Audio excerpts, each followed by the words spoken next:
In the highest sense, there is no good or bad. God did not create evil as a force distinct from good.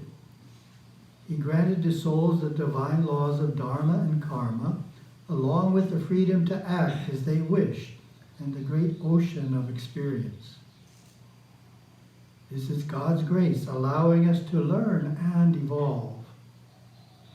There is no eternal hell, nor is there a Satan. However, there are hellish states of mind and painful births for those who think and act wrongfully. Sin is related only to the lower instinctive intellectual nature as a transgression of dharma. Man's true nature is not sullied by sin, and no bad deed can cause the soul to be forever lost or damned. Still, wrongful actions are real and to be avoided, for they return to us as sorrow through the law of karma. Bad deeds can be atoned for with sadhana, worship, and penance. As Saivites, we do not see a sharp contrast of good and evil in the world. Instead, we understand that all people have a threefold nature: instinctive, intellectual, and spiritual. The instinctive nature is the outer, lower, or animal nature of I, me, and mine. When it dominates, people become angry, fearful, greedy, jealous, and hurtful. The intellectual nature is the soul's mental aspect. When it rules, people can become arrogant and prone to argument and conflict. The spiritual or superconscious nature of the soul is the source of compassion, insight, modesty, peace, and understanding. The animal instincts of young souls are strong. Their intellect, which is needed to control the instincts, is yet to be developed. When we encounter meanness and wickedness in others, we recall this threefold nature and have compassion for those in the lower instinctive states. We know they will continue to evolve as they learn from their self-created karma. We also know there is no intrinsic evil. And Gurudeva's quote, "Hinduism is such a joyous religion, freed of all the mental encumbrances that are prevalent in the various Western faiths. It is freed of the notion of a vengeful God. It is freed of the notion of eternal suffering. It is freed from the notion of original sin." That's good, right? When it comes to this topic, I always think about the Interfaith event we had in Midland, Texas in 2012, because it was such a clear juxtaposition of the two different ideas about man's nature.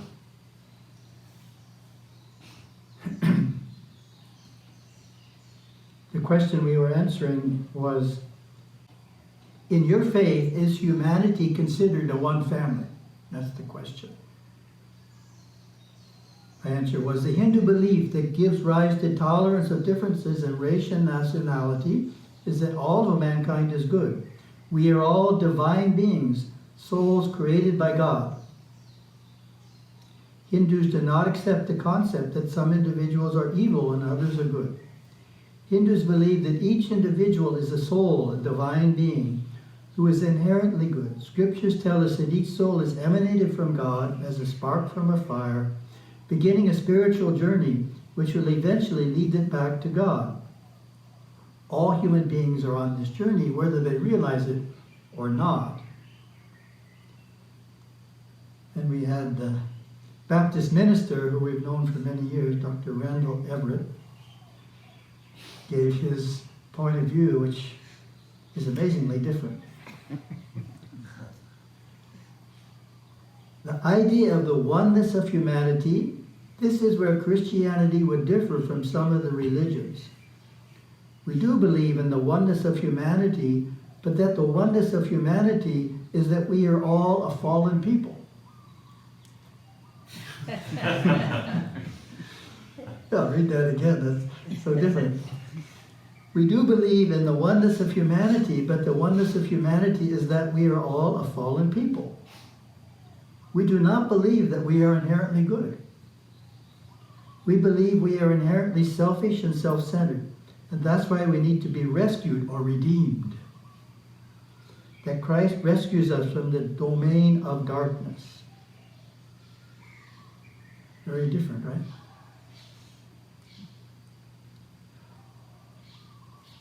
Clearly, the Baptist theology is focusing on what we call the instinctive nature. We're not talking about the other two natures being there. We agree, the instinctive nature has these qualities. Inherently selfish and self-centered. Yes, that's our instinctive nature, but we also believe that without anybody's external help, we also have an intellectual nature, and more importantly, a soul nature, which is who we really are. The other natures are just around it, so it's a very different idea altogether.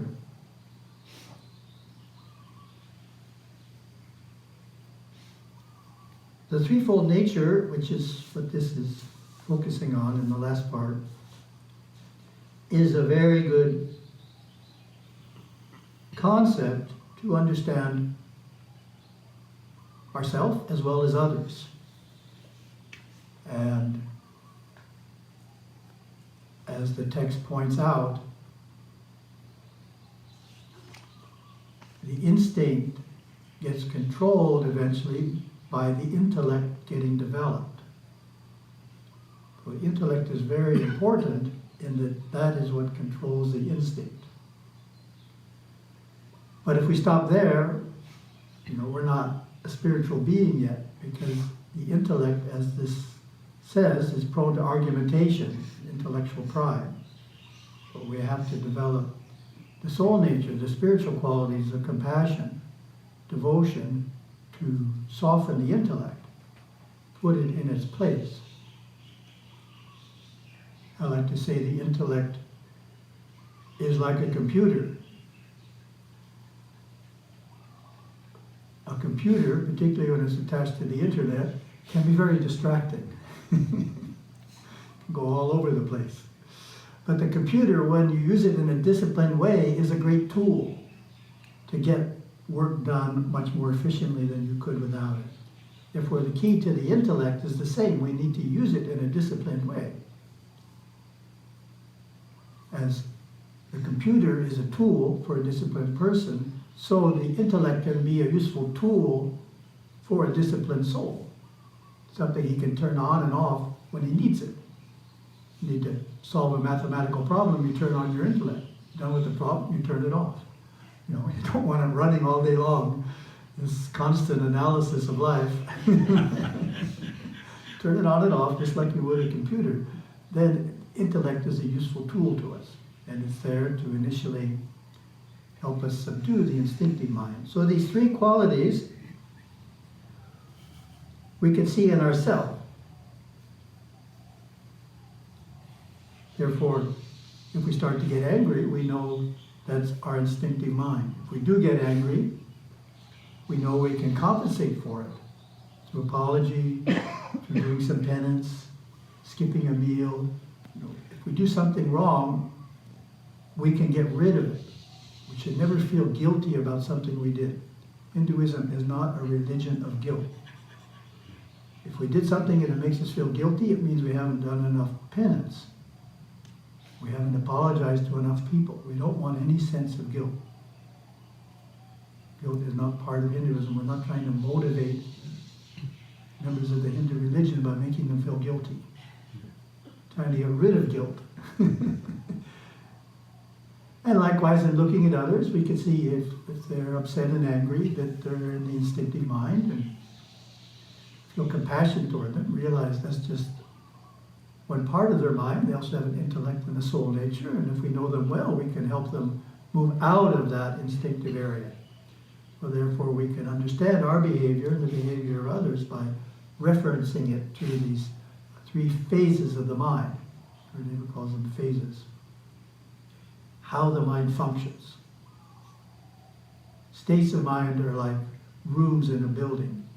Phases of the mind are how the mind functions. It functions instinctively, intellectually, or superconsciously, which we can also call intuitively if we want 3 I's. Instinctive, intellectual, and intuitive. Sometimes I do that in the keynote, end up with 3 I's.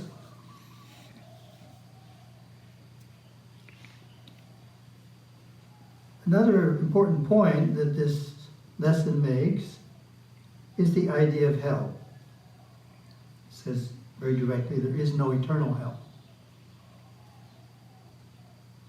Because we did something or we didn't do something, Hindus don't go to an eternal hell. We don't believe that. Well, what is hell? Well, hell starts out, as does heaven, as a state of mind. State of mind in the present. Hellish states of mind, heavenly states of mind. Someone can be in hell right now because they're totally disturbed on the inside. Very constantly disturbed person.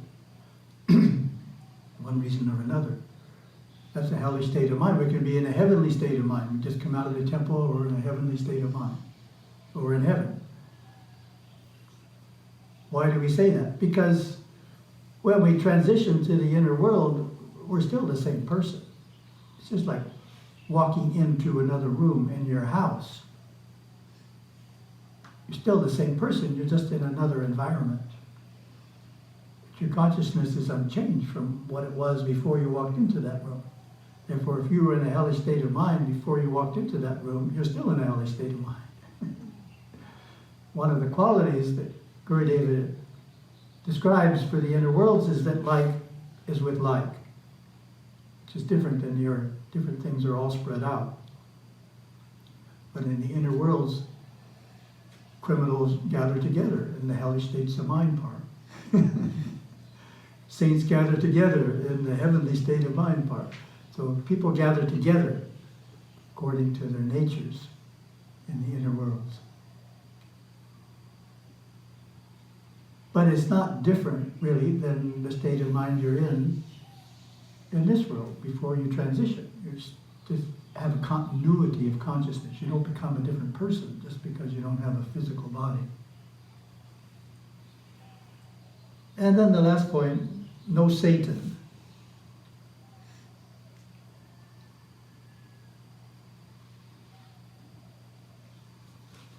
What does that mean? It means there's no supervillain, super force of evil.